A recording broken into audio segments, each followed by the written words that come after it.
बोलिए भक्तवत्सल भगवान की जय, वृंदावन बिहारी लाल की जय, श्री राधा रानी की जय, श्रीमद्भागवत महापुराण की जय, उपस्थित सकल गौर भक्त वृंद की जय, अपन अपन सद्गुरुदेव की जय, वृंदा देवी की जय, निताय गौर शीतनाथ भगवान हरि हरि बोल, हरि हरि बोल।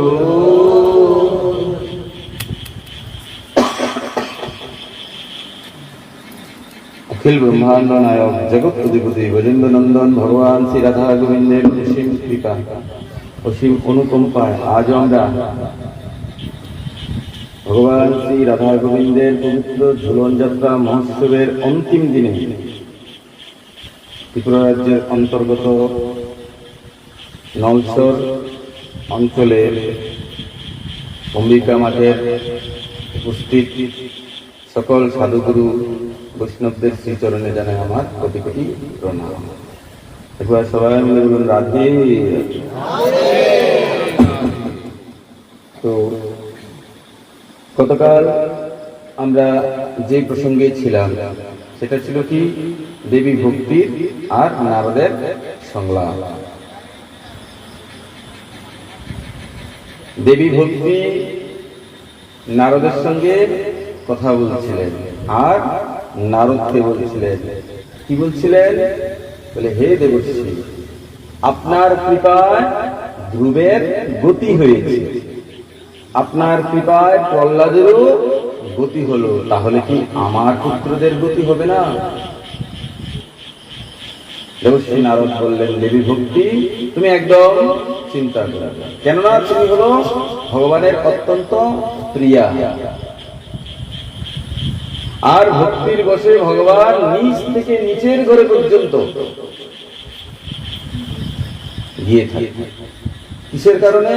বলে একমাত্র ভক্তির কারণে। মনে রাখবেন, আমাদের ভগবান যদি উদ্ধবের মতো পণ্ডিতকে আলিঙ্গন করতে পারে, আমাদের ভগবান মহারাজ যুধিষ্ঠিরকে যদি দাদা বলে ডাকতে পারে, আমাদের ভগবান যদি অর্জুনকে সখা মানতে পারে, তাহলে তিনি সুদামার মতো গরিব ভক্তকেও আলিঙ্গন করতে পারে। বলি ভক্তবৎসল ভগবান কি। তিনি কর্মাবায়ের এটু খিচুড়ি পর্যন্ত খেতে পারে, সবুরির এটু কুল পর্যন্ত খেতে পারে। এই হচ্ছে আমাদের ভগবান। তার কাছে কোনো উঁচু নিচু ভেদাভেদ কিচ্ছু নেই, তার কাছে সবাই সমান। ভগবানকে তুমি 56 ভোগ 24 ব্যঞ্জন রন্ধন করে দাও, কিন্তু তোমার মধ্যে যদি ভক্তি না থাকে, শ্রদ্ধা না থাকে, প্রেম না থাকে, তাহলে ভগবান তোমার সেই ভোগ গ্রহণ করা তো দূরের কথা, ফিরেও তাকাবে। আর যদি ভক্তি থাকে, শ্রদ্ধা থাকে, প্রেম থাকে, তাহলে 56 ভোগ 24 ব্যঞ্জনের কোনো প্রয়োজন। ভগবান কি বলছেন? বলে তোমরা আমাকে ভক্তি শ্রদ্ধা বলে পত্রম পুষ্পম ফলম যৌমে ভক্তা প্রয়োজনকে বলি, তোমরা আমাকে পুষ্প দাও, আমি তাতেই প্রসন্ন, তোমরা আমাকে ফল দাও, তাতেই প্রসন্ন। বলে এটা পারলাম না, তাহলে বলে জল দাও। বলে প্রভু জলও নেই, তাহলে পাতা দাও। কিসের পাতা? বলে বৃন্দা দেবী মানে তুলসীর পত্র দাও। বলে এটাও বাড়িতে নেই, বলে পাশের বাড়ি থেকে এনে আমাকে দিল, তাতে আমি প্রসন্ন হয়ে থাকি। শুধু আপনার ভাবটাকে দেখে, ভাব গাইতে না আর কেন, এত কিছুর কোনো প্রয়োজন নেই। সে শুধু কি দেখে? ভক্তের ভাব, মনটাকে দেখে। দেবর্ষি নারদ কি করলেন? দেবী ভক্তিকে বলছেন, ভক্তি তুমি হলে ভগবানের অত্যন্ত প্রিয়া, আর তোমার পুত্রের উদ্ধার হবে না এটা কখনো সম্ভব নয়, আমি একটা চেষ্টা করছি। সঙ্গে সঙ্গে নারদ কি করলেন? চেষ্টা আরম্ভ করলেন। কিভাবে? দেবর্ষি নারদ তখন কিভাবে চেষ্টা আরম্ভ করলেন? বেদ বেদান্ত শিষ্য গীতা পাঠের মুহুর মুহুর বুদ্ধমান তদা তেন কথং চিচ্ছন্তিথু বলাত। দেবশ্রী নারদ তখন কি করলেন বলে বেদান্ত ঘোষিষ্ঠ গীতা পাঠের মুহুর্মুহুর বেদান্ত গীতা এগুলি পাঠ করা শুরু করছেন। কতবার বলে বারবার।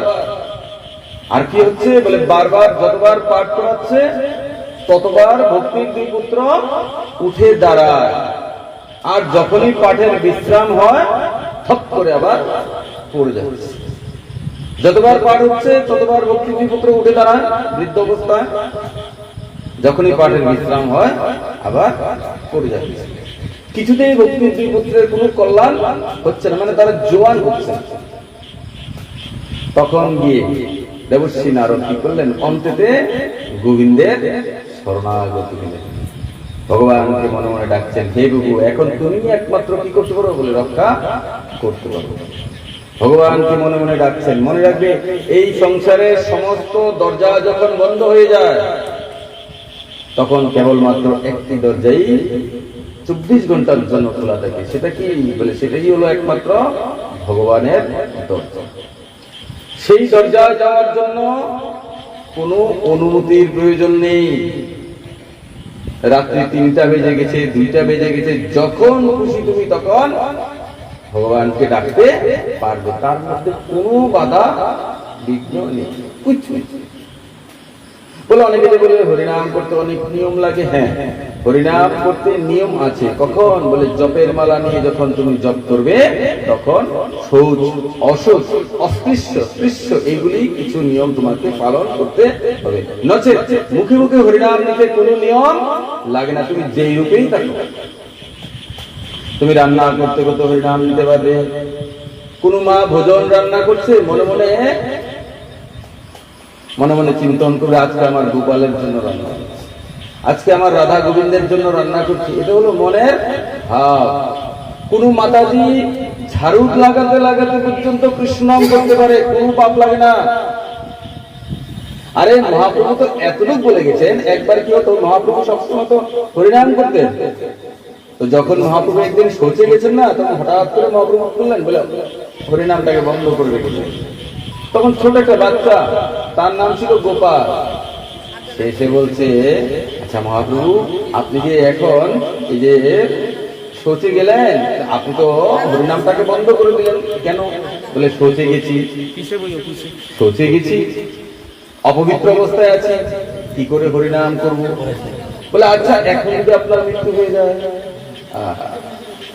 বলছে এখন শৌচ করতে করতে যদি আপনার মৃত্যু হয়ে যায় তাহলে গোবিন্দকে কি করে পাবে? ভগবান বলছেন অন্তকালে যে জীব আমার চিন্তন করে সে আমার কাছে যায়, তা আপনি যদি শৌচ করতে করতে চলে যান তাহলে গোবিন্দকে কি করে প্রাপ্ত করবেন? সঙ্গে সঙ্গে মহাপ্রভু একদম তাকে নমস্কার করছে, আরে গোপাল তুই তো আমার আসল চোখটাই খুলে দিলি, কত তো ঠিক।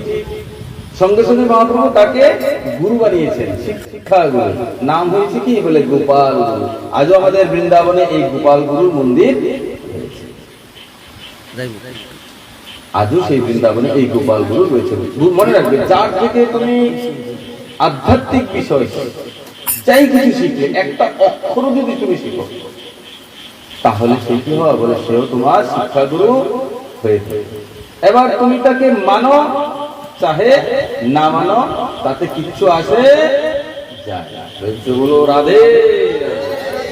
তুমি চাহে মানো না হলে না মানো তাতে কিচ্ছু আসে যায় না। দেখো অনেকে বলে না ভগবানকে আমি মানি না, বলে আচ্ছা সেই জীব যে বলছে ভগবানকে আমি মানি না, তার বলাতে কিচ্ছু আসে যায় ভগবানের? কেউ বলছে মানে, তার বলাতে অনেক কিছু আসে যায়, ভগবান তাকে কৃপা করে। আর যে বলছে আমি ভগবানকে মানি না, তার কথায় ভগবানের কিচ্ছু আসে যায়। আচ্ছা ভগবানকে যদি তুমি ভোগ না লাগাও ভগবানের কিছু আসে যাবে? ওনাকে কে খাওয়ায় জানো? সাক্ষাৎ ভগবতীর লোক, ওনার সেবা করে 24 ঘন্টা চরম সেবা করে। আমরা যে অর্থের পেছনে দৌড়াই না, সেই অর্থের যে মালিক, যে ফাইন্যান্স মিনিস্টার কে বলে ভগবতী লক্ষ্মী, তাও নিজে দেখে না, এর জন্য কুবেরকে সেট করে দিয়েছে। বলে আমি তো সবসময় আমার প্রভুর চরণ সেবা করায় ব্যস্ত থাকি, একটা কাজ করো প্রতিমন্ত্রী বানিয়ে দিয়েছে। কাকে? বলে ধনরাজ কুবের। এই কুবেরের কাছে কি বলে ধনের সম্পত্তি সবকিছু থাকে, সে দেখছে। তো ভগবানের কাছে কোনো কিছু কমতি আছে? সব কিছু আছে। তুমি তাকে আজকে খাওয়ালে না না খাওয়ালে তাতে ভগবানের কিচ্ছু আসে জানে, সে সবসময় একদম। আরে কোথায় থাকে? বলে ক্ষীর সমুদ্রে। আরে বাবা, এইটুকু ক্ষীর পেলে মানুষ পাগল হয়ে থাকে, কত স্বাদ, আর কি দিতে পেতাম। আর ভগবান কোথা থেকে? বলে ক্ষীর সমুদ্রের মধ্যে। তার মানে কি? সেই সমুদ্রের মধ্যে জল নেই বলে কি আছে? বলে কি কত খাবে? শেষ হবে? সমুদ্রের জল কোনোদিন শেষ হয়? তো সেই ক্ষীর সমুদ্রের ক্ষীরও কোনোদিনও শেষ হবে না। কিন্তু সেখানে তো যেতে হবে। তো সেখানে যেতে গেলে কি করতে হবে? বলে তার চরণে নিজেকে সমর্পিত করতে হবে। তারপরে গিয়ে আমরা সেখানে যাওয়ার সেই সৌভাগ্য প্রাপ্ত করতে পারব। নিজেকে একদম পরিপূর্ণভাবে সমর্পণ করতে হবে। আর দেবশ্রী নারদ সেই যখন দেখলেন যে গীতা, বেদ, বেদান্ত, উপনিষদ এইগুলি পাঠ করেও ভক্তি দুইপুত্রের কোনো কল্যাণ হচ্ছে না, তখন অন্তেতে গোবিন্দের শরণাগতি নিলেন। আর গোবিন্দকে ডাকছে, হে ভগবান, এখন তুমি কিছু একটা করতে পারো। সঙ্গে সঙ্গে ভগবান কি করলেন? আকাশবাণী করলেন।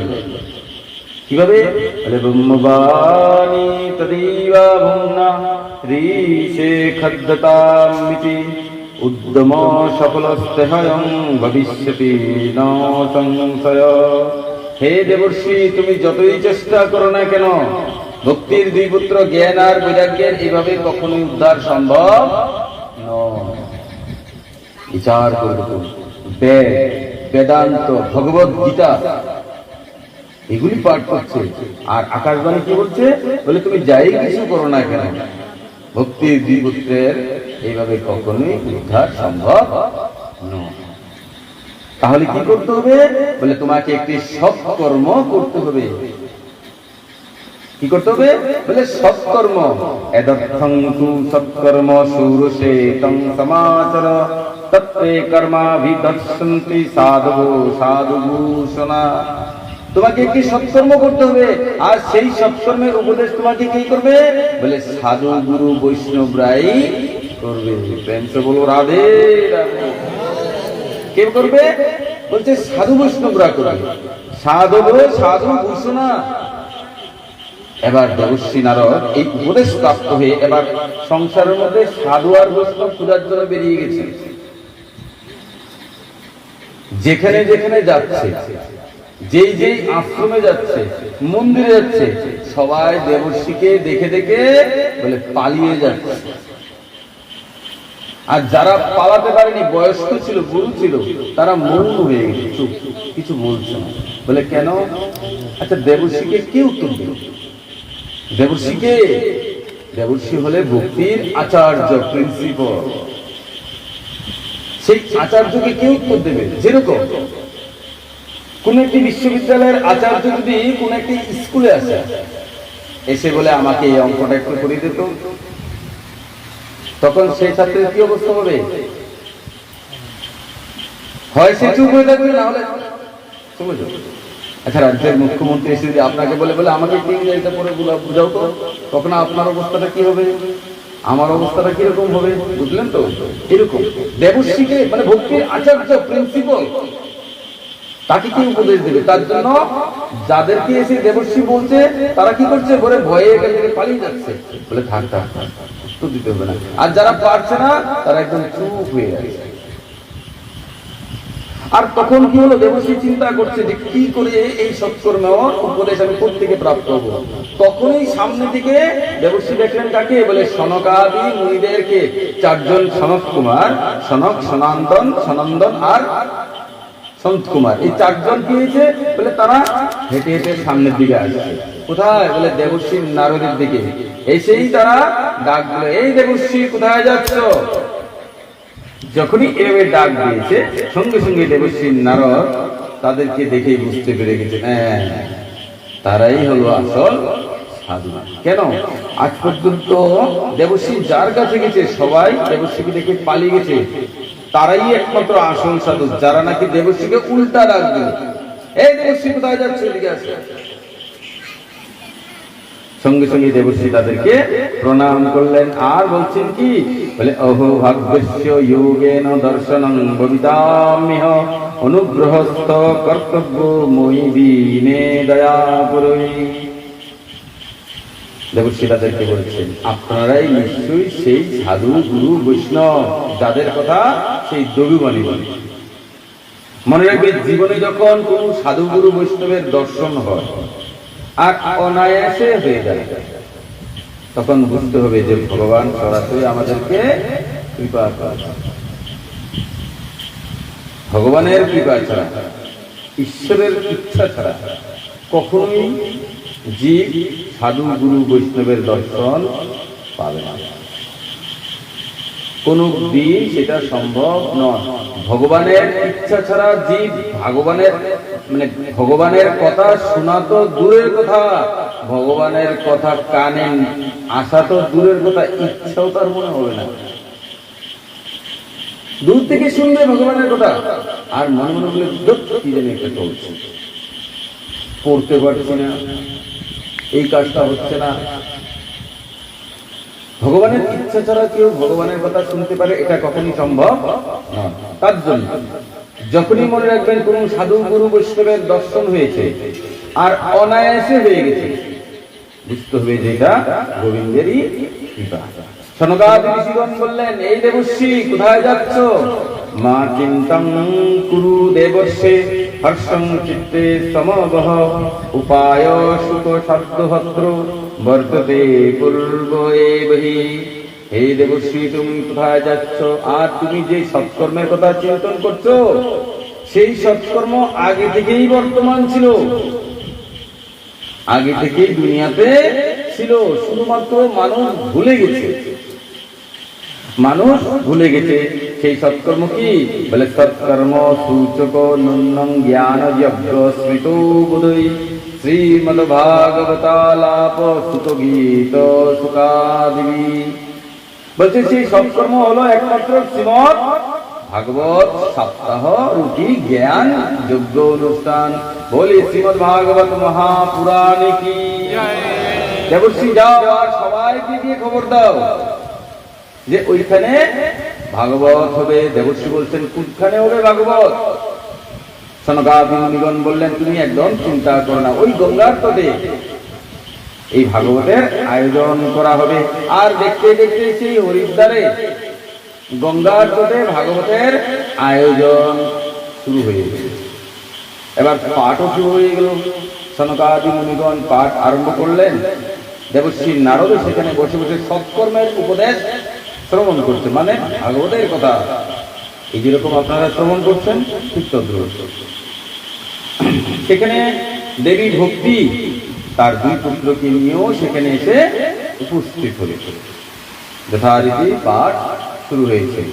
একদিন গেল, 2 দিন গেল, 3 দিন গেল, 4 দিন গেল, 5 দিন গেল, 6 দিন গেল, আর এবারে দেখতে দেখতে 7 দিনের পাঠও পূর্ণ হলো। দেখতে দেখতে ভক্তির দুই পুত্র একদম জোয়ান হয়ে গেল। বলি ভক্তবৎসল ভগবান কি। সঙ্গে সঙ্গে ভক্তির দুই পুত্র একদম তরুণ পরিণত হয়ে গেল। দেবী ভক্তি তার এই দুই পুত্রকে দেখে একদম আনন্দে নৃত্য করতে লাগলেন। কত সুন্দর! নিজের দুই পুত্র যেগুলি মরে যাওয়ার কথা ছিল সেগুলি আজকে একদম জোয়ান 16 বছরের বালকের মতো হয়ে গেল। আর সুন্দর করে কীর্তন করতে লাগলেন। কি হবে বলে শ্রীকৃষ্ণ গোবিন্দ হরে মুরারে হে নাথ নারায়ণ বাসুদেবা। শ্রীকৃষ্ণ গোবিন্দ হরে, সবাই মিলে গান। নাথ নারায়ণ বাসুদেবা শ্রীকৃষ্ণ গোবিন্দ হরে মুরারে হে নাথ নারায়ণ বাসুদেবা।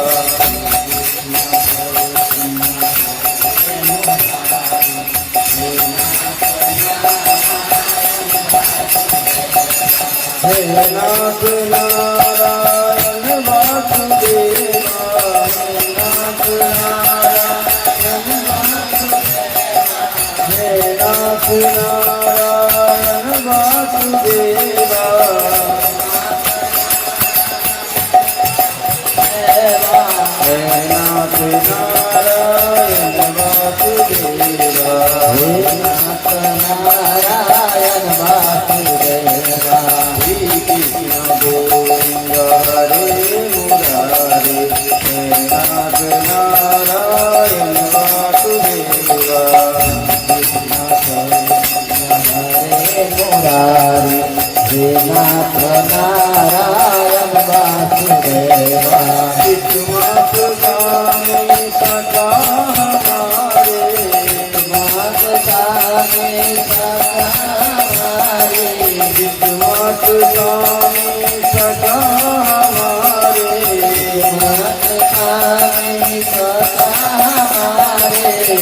नाथ नारायण वासुदेवा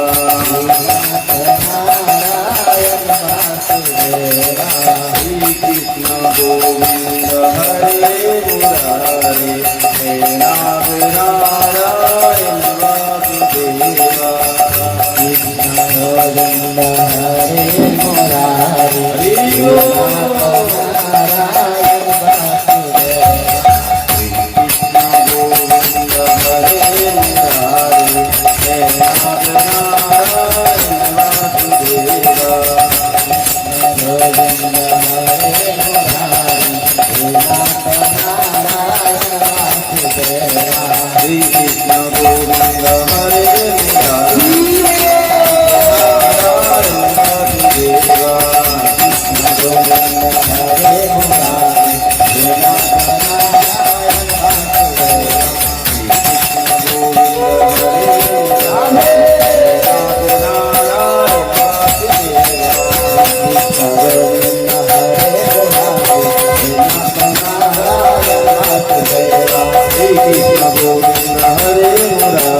वासुदेवा कृष्ण गोविंद हरे मुरारे हरि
ভক্তবৎসল ভগবান কি দেবী ভক্তির দুই পুত্র একদম জোয়ান হয়ে কিসের কারণে বলে একমাত্র এই ভাগবত শ্রবণ করার ফলে। বুঝতে পেরেছো? এই হলো ভাগবতের মাহাত্ম্য। যে দিক এই ভাগবতের মাহাত্ম্যকে শ্রবণ করে বলে তার কি হয় বলে উদ্ধার হয়ে থাকে। আর এই বিশ্ব থেকে ভগবান পর্যন্ত নিজলোক পরিত্যাগ করে ভগবান ভক্তির সামনে এসে উপস্থিত হয়ে গেলেন। দেবী ভক্তি বলছে এই প্রভু এখন আমি কোথায় থাকবো, এখন থেকে আমি কোথায় থাকবো? ভগবান বলছে দেবী ভক্তি তুমি এখন থেকে আমার ভক্তের হৃদয়ে থাকবে। যেখানে যেখানে আমার ভক্তরা থাকবে সেখানে সেখানে তুমিও তাদের হৃদয়ের মধ্যে থাকবে। অর্থাৎ এই যে ভক্তরা বসে আছো সবার হৃদয়ের মধ্যে কি আছে বলে দেবী ভক্তি আছে। বলি ভক্তি মহারানী কি। আর বলে আমার ভক্তরা কোথায় থাকবে বলে মা নিজের জন্য জায়গা তৈরি করেছে তো ছেলেদের জন্য কেন করবে না? ছেলেদের জন্য তো ঘর প্রয়োজন নাকি? আমরা যে ঘর বানাই শুধু কি নিজের জন্য করি? স্ত্রী পুত্র তাদের জন্য তো করি। তাই মা ভক্তি বলছে আমার ভক্তরা কোথায় থাকবে বলে যেখানে যেখানে ভক্তি থাকবে সেখানে সেখানে তোমার দুই পুত্র গিয়ে হবে। তাদের নাম কি বলে জ্ঞান আর বৈরাগ্য। তো মনে রাখবেন যার ভিতরে ভক্তি আছে তার ভিতরে জ্ঞানও থাকবে আর ভক্তিও থাকবে এবং বৈরাগ্য তিনটাই থাকবে। আপনার ভিতরে ভক্তি আছে কিন্তু জ্ঞান নেই তাহলেও চলবে। আপনার ভিতরে জ্ঞান আছে ভক্তি আছে কিন্তু বৈরাগ্য নেই তাহলেও হবে না। আপনার ভিতরে বৈরাগ্য আছে জ্ঞানও আছে কিন্তু ভক্তি নেই, তা তো চলবে না। বলে কিভাবে চলবে?